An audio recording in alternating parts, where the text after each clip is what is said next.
হরে কৃষ্ণ কৃষ্ণ কৃষ্ণ হরে হরে, হরে রাম রাম রাম হরে হরে। আমাদের প্রত্যেকটি সনাতন ধর্মের ব্যক্তির উচিত 12 মাসে 24টি একাদশী ব্রত পালন করা। একাদশী ব্রত পালন করলে জানতে অজান্তে যে পাপগুলো তৈরি হয় তার থেকে পরিত্রাণ পাওয়া যায়, সেই সঙ্গে আত্মার মুক্তি লাভ হয়।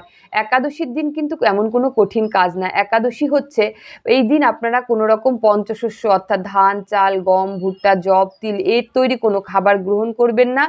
নিজের হাত দিয়ে কাউকে নিবেদন করবেন না। এই একাদশীর দিন জল, ফল, বাদাম খেয়ে আপনি কিন্তু দিনটি কাটাতে পারেন। মুসলিমরা যদি রোজা 1 মাস টানা করতে পারে, আমরা তো 12 মাসে 24টা মাত্র একাদশী আমরা অবশ্যই করতে পারি। এক একটা একাদশীর এক এক রকম মাহাত্ম্য রয়েছে। সেই মাহাত্ম্য অনুসারে কিন্তু আমাদের পরিত্রাণ হয়। আমাদের জীবনের সাথে অঙ্গাঙ্গিভাবে সেই মাহাত্ম্যগুলো জড়িত রয়েছে।